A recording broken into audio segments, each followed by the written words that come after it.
All right. After the speaker talks about, subduing all his father's trees, taking the stiffness out of them, and having conquered them all. Now, the speaker talks about the precision required in the sport of bird swinging.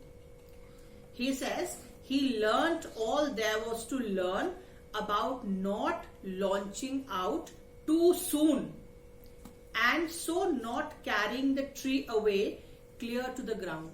Now I showed you that little video about filling that cup to the brim and a little over the brim without spilling it. Now similar precision is required in the bird swinging. He says he had learned that entire art very well. He had mastered that art very well. How not to launch out too soon. Naturally, you've seen that catapult, the catapult with which you, shoot birds or, aim at something. So that catapult also needs a lot of precision. Now, you cannot hold it, you cannot pull it less, otherwise, the stone will not launch. And you cannot even pull it too much. So there is a particular point till which you need to pull it so that it launches out well.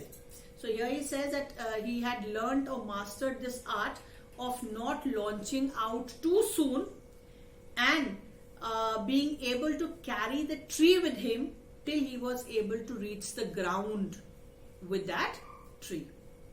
He always kept his poise to the top branches, climbing carefully. This video I shared with you just a while back. Now he kept his poise. Poise means balance.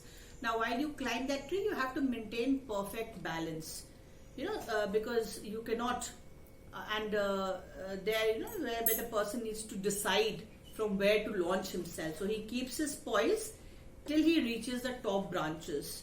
And he climbs very carefully. This bird swinger, he climbs carefully.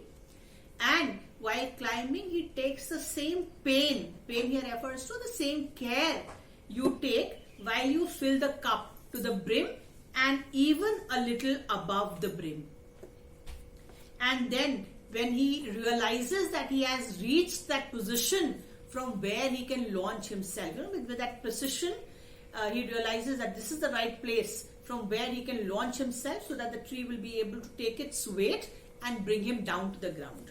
So he says that from there he flings outward, feet first with a swish, kicking his way down through the air to the ground.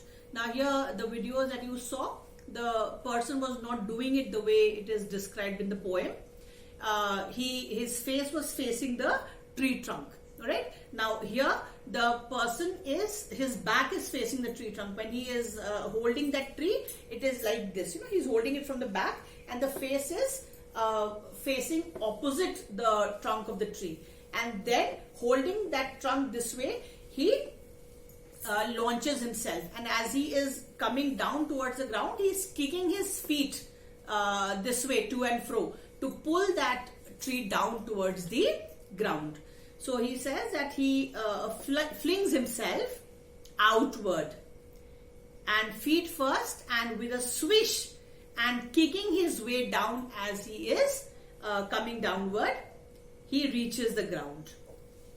So I once was a swinger of birches.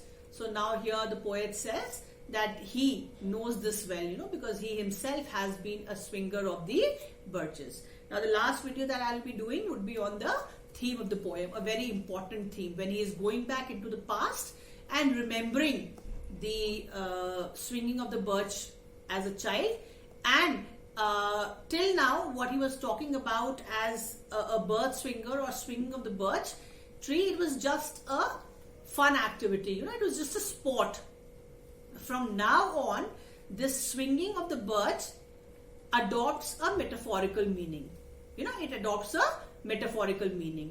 Till now, it is only engaging in a sport activity, which is bird swinging. That's just the literal meaning of bird swinging is here.